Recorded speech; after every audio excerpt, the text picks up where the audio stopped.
Television broadcasts in Milwaukee began more than 60 years ago. We'll look back at a battle for the TV channels and reflect on some of your favorite programming over the years with author Dick Golembiewski next on I Remember.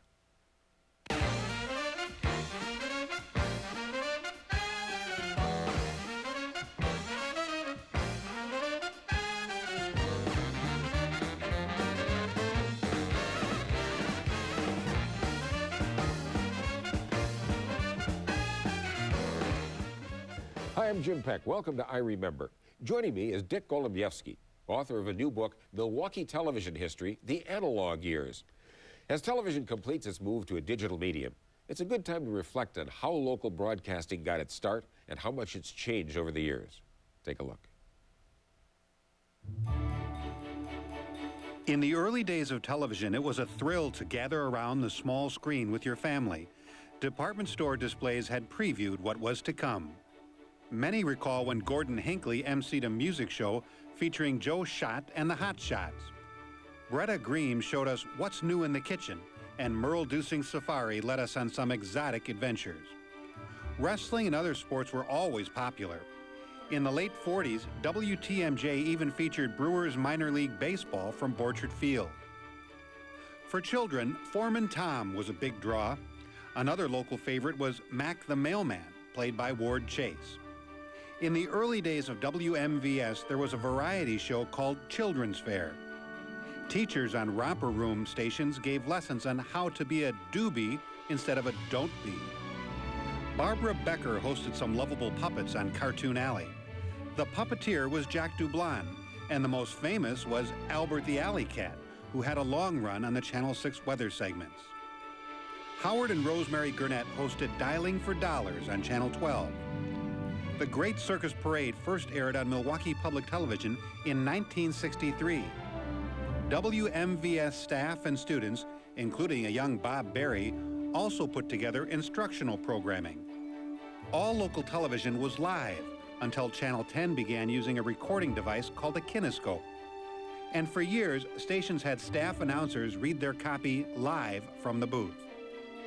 In 1947, WTMJ began broadcasting on Channel 3, not Channel 4. Long ago, there was a CBS affiliate called WCAN-TV. During the competition for local VHF and UHF channels, there was once a WOKY-TV. Later called WXIX-TV, it started on Channel 19 and moved to Channel 18, now the home of WV-TV. Channel 12 was WTVW before it became WISN. WCGV first went on the air in 1980 on Channel 24. In 1983, WVCY, the Wisconsin voice of Christian youth, began broadcasting. In '88, WDJT, incorporating the initials of original licensees Deborah Jackson and John Torres, went on the air as Channel 58. The background story of local broadcasting, including low-power WMLW and Telemundo, Wisconsin, is the topic of Dick Golembiewski's book, Milwaukee Television History, The Analog Years. When did television actually start in Milwaukee? Experiments started in the 1930s. The Journal Company had purchased some mechanical scanning equipment, and there had been in the late 20s kind of a boom, a minor boom in Chicago, New York, and some other cities with mechanical television, which had a screen a couple of inches, and that was it. And so they conducted experiments at the top of the Schrader Hotel for about 3 years. And then the Journal Company applied for the very first commercial television license in 1938.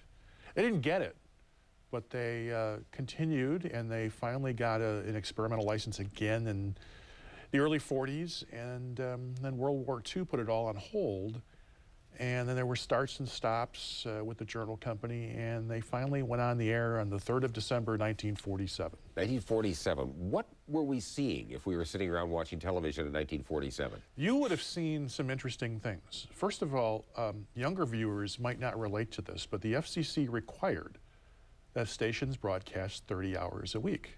How many? 30. 30 hours for the entire week? For the entire week. Okay. Now you say, well, that's a day and 6 hours. Just about, yeah. Well, back then, Hollywood films hadn't been released to TV. There wasn't much in the way of syndicated programming, and there were no networks. So what they did in the afternoon, now of course you were at the Journal Company, WTMJ TV in the 70s. Yes, indeed, in television, sure. And you were there when they had the auditorium. Yep. So they had a show, for instance, they had 2 cameras, and they had a show called Meet Your Neighbor.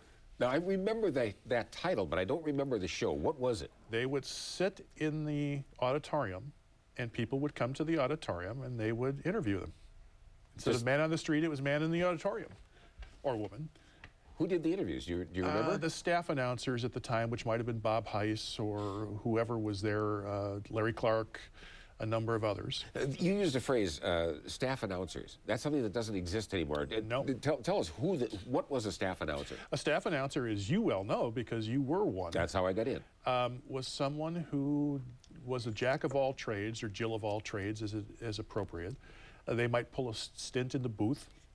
And so they were the people who at the top of the hour says, you're watching WMVS television, Channel 10, Milwaukee, and did a legal ID, and they would read commercial copy over a slide. Right. Or because so much of the programming was on film, they would have to run that through something called a film chain. And very often that film would break. And then we would say, please stand by. We're experiencing technical difficulties. Please stand by. We will be back to our regular program in just a minute. However much time it's going to take us. But they kept the booth announcers kept the logs. Right. And then they might do other shows, because there are a variety of locally produced shows at the time. And those locally produced shows happened because, in many cases, that's all they could come up with. There wasn't the variety of syndicated programming. For instance, So it was all fly by the seat of your pants, really. Yep. Nobody's done this before, so let's get people walking in, and I'll sit down and interview you and find out why you showed up at the station today. You may not have a very interesting story, so I've got to make it interesting. That's Right. where people like Bob Heiss and Larry Clark were so brilliant.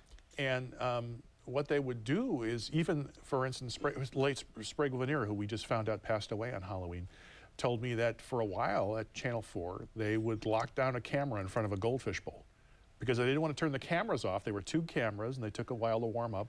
And of course, television sets were tubes, and they took a while to warm up. So they locked a camera down. The problem was the union was a little upset because their contract said whenever there was live action, you had to have a cameraman.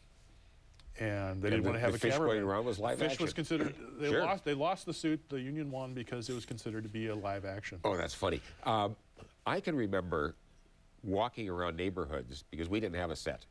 And you'd walk around at night, you'd look for that blue flicker. Right. And you'd go up, and if you knew the people, you knock on the door and say, can we watch? Well, and Or you'd peek through the window. department stores or whatever would have it in the window, and people would just stand out there. I remember watching a boxing match in front of a TV store, and it was cold. It was wintertime.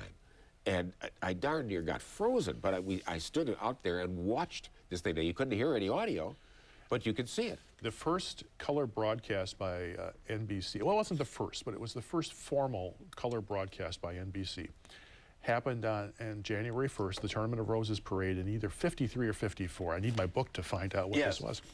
And there was a store in town that had a Hallicrafter's color television set, and the police had to be called because the crowd had grown to such an extent that it was causing a problem. It wasn't a riot, but it was a crowd control issue. Well, imagine also the other thing is people started pushing forward, and you're on a glass window. Yeah. This is not a good idea. Right. When you have a couple hundred people standing behind. But I don't think people who didn't grow up in that era have no idea how exciting it was. There was a thing called a test pattern. Describe, please, the test pattern. A test pattern was a series of lines in black and white. It was a series of lines and a series of shadings that you could use to adjust the focus and the balance on the television, the technical adjustments.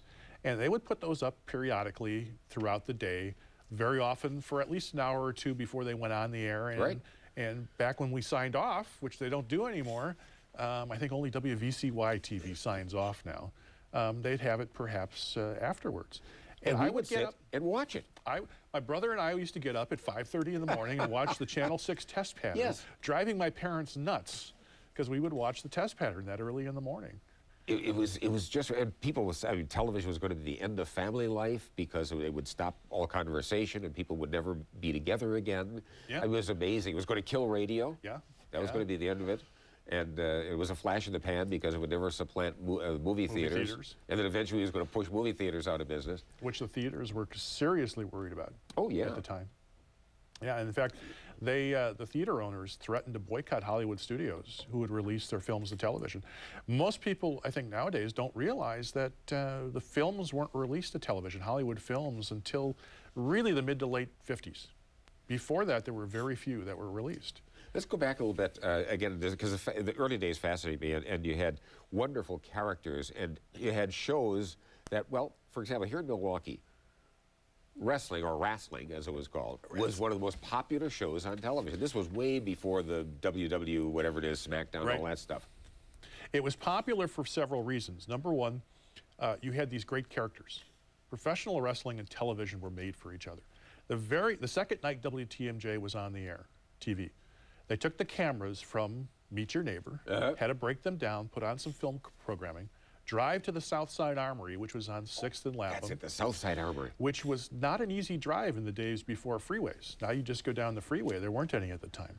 And they had a wrestling show for 2 hours on Thursday nights, sponsored by Golembiewski Beer. That's right.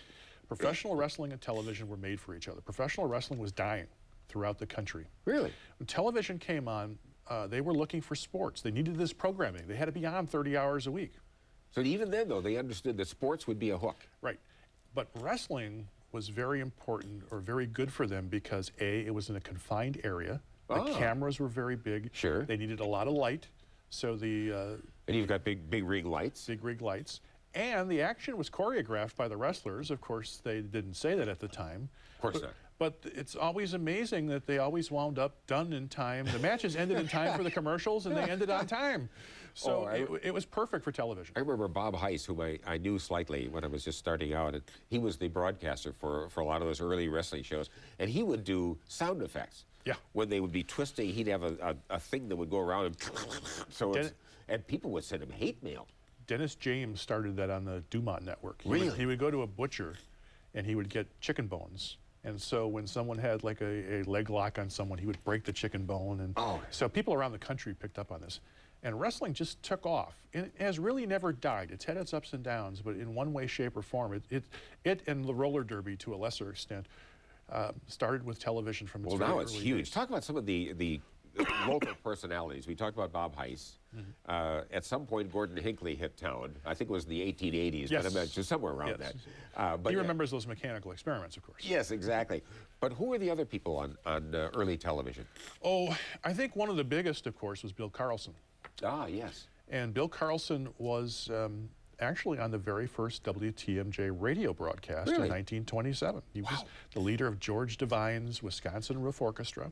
He later became, his own orchestra became the WTMJ Studio Musicians when they had them on staff. Yep. You know, by the way, who the band singer was with his orchestra? Mike Douglas. Really? Yes. And years ago, I interviewed Mike Douglas, and I said, we got talking, where are you from? I'm from Milwaukee. He said, oh, do you know Bill Carlson? And I said, yeah, I know Bill. He said, well, say hello. I said, how do you know him? That's how I found that out. Well, he learned to fly in 1930 because he could get from gig to gig easier. And then in World War II, when World War II happened, he quit music, and he became a civilian flight instructor during World War II. And then he went in the insurance business.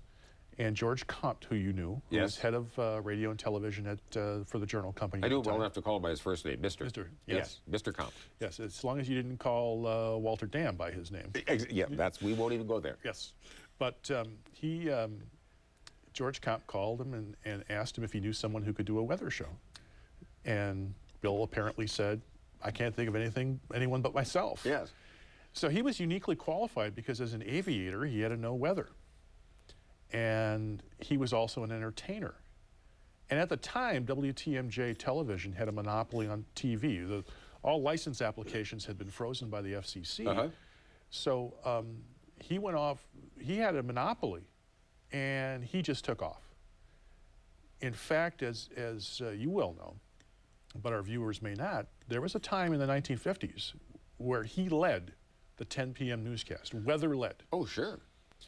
And they used to do horrible things to him. They would play jokes on him. I remember I was working there in the early 70s. He was just on the cusp of retiring.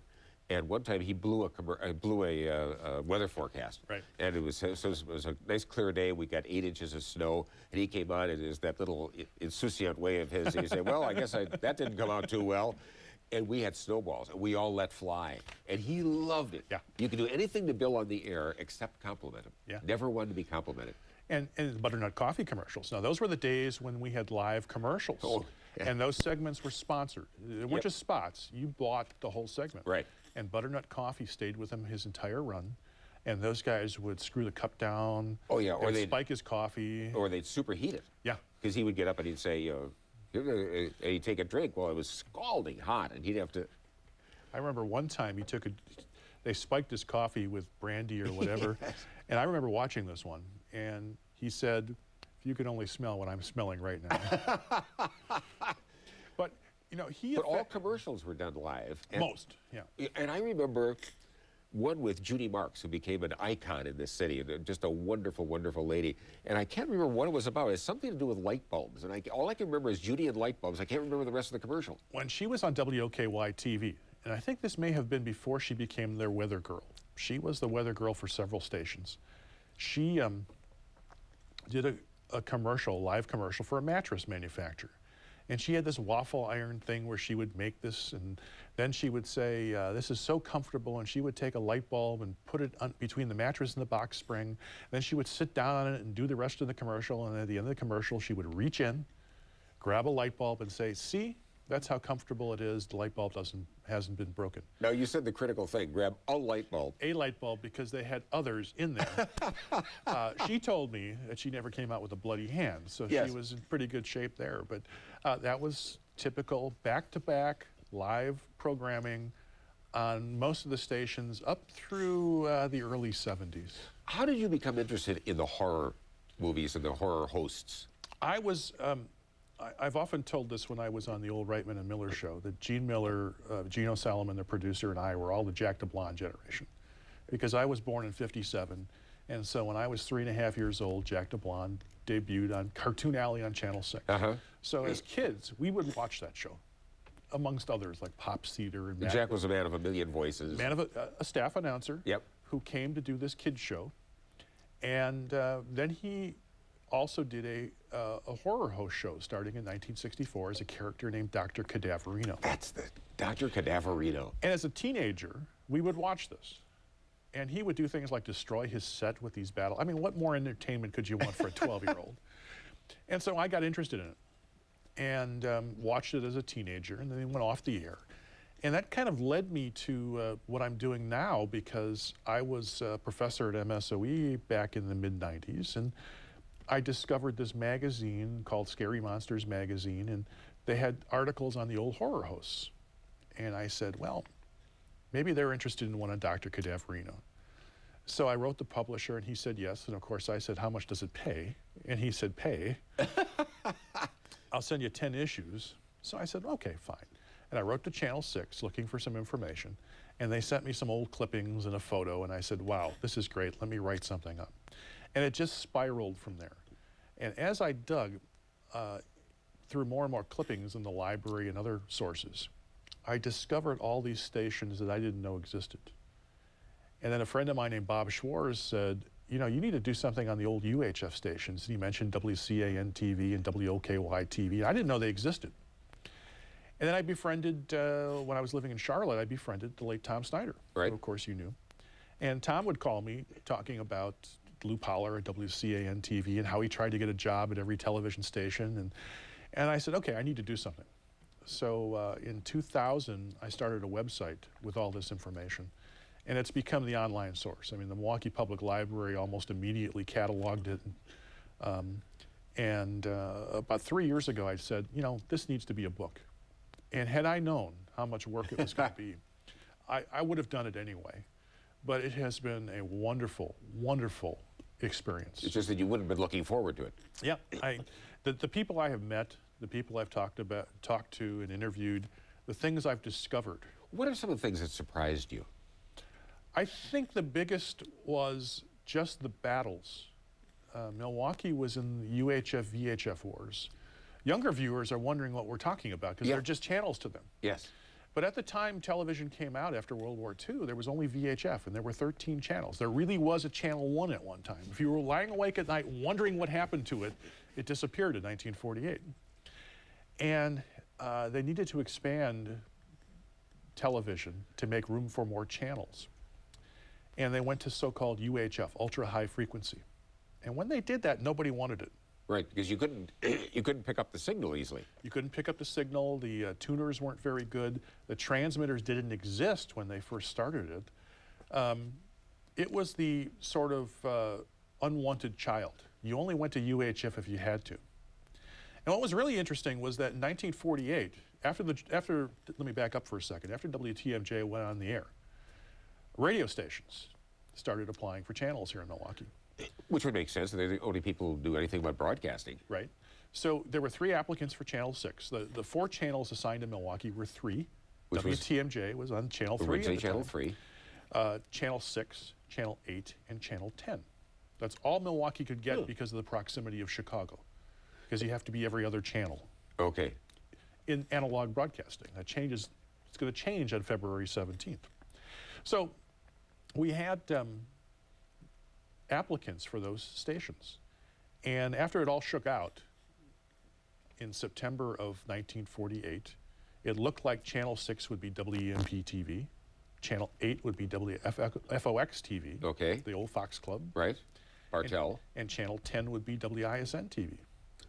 Oh, really? That same week, the FCC said, we're not going to assign any other stations unless you're 200 miles separate your proposed station from another one.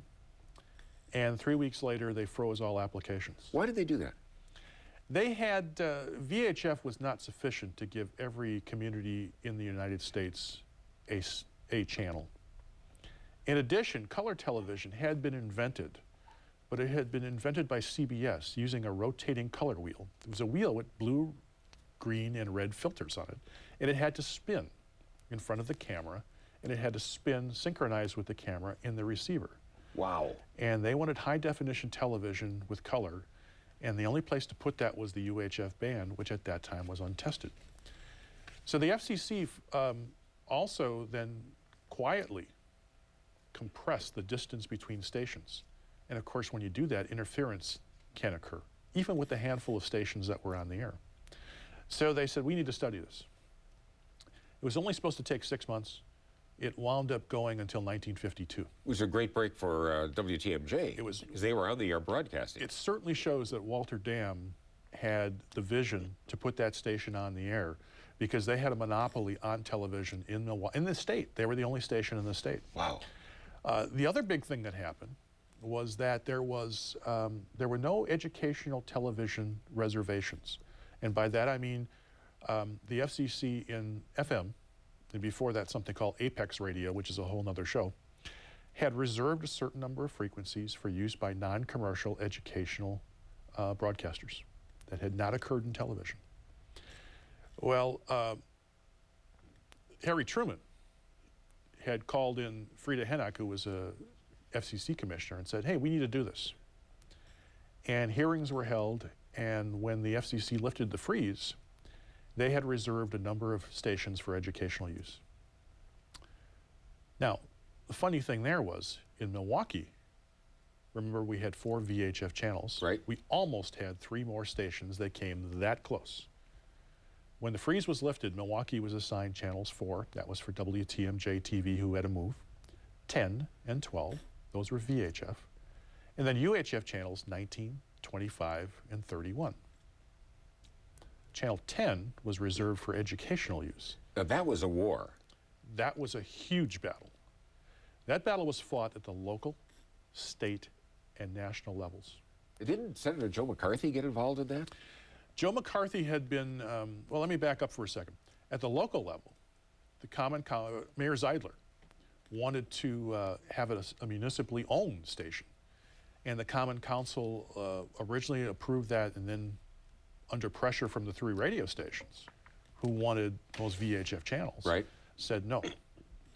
A taxpayers group, it's deja vu all over again, fought it on the basis of not wanting to use tax monies for it. Hearst, of course, course, owned the Milwaukee Sentinel and WISN radio at the time, and they wanted Channel 10. They had supported Joe McCarthy in his bid in 1952 for re-election. So McCarthy, given his one-man hearings, called in the chairman and a member of the FCC and held them in his office all day to keep them from acting on the Milwaukee Vocational Schools application. And after all that got worked out, in another subplot, the problem with this story is there's so many plots and subplots. Yeah, we only have about a minute and a half, so.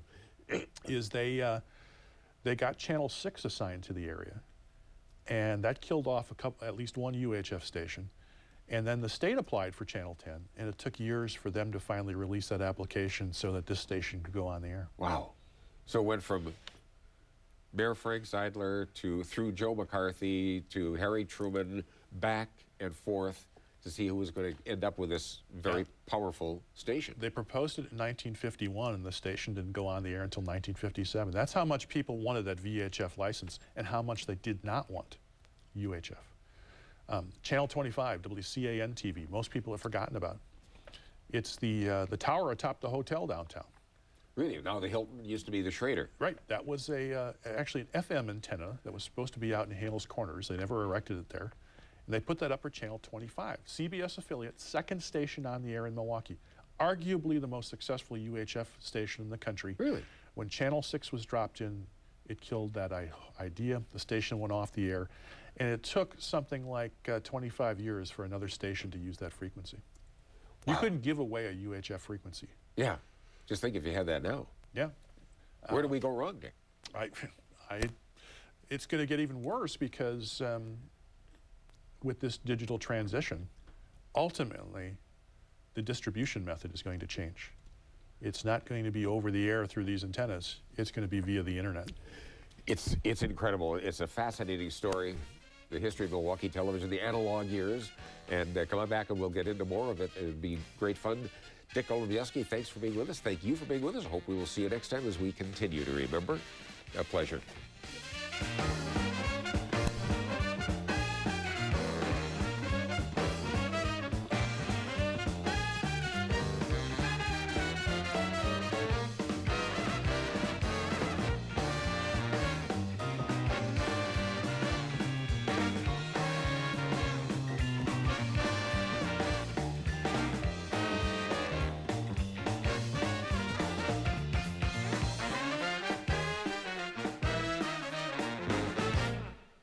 Have you heard about the transition to digital television? Maybe you still... Service office.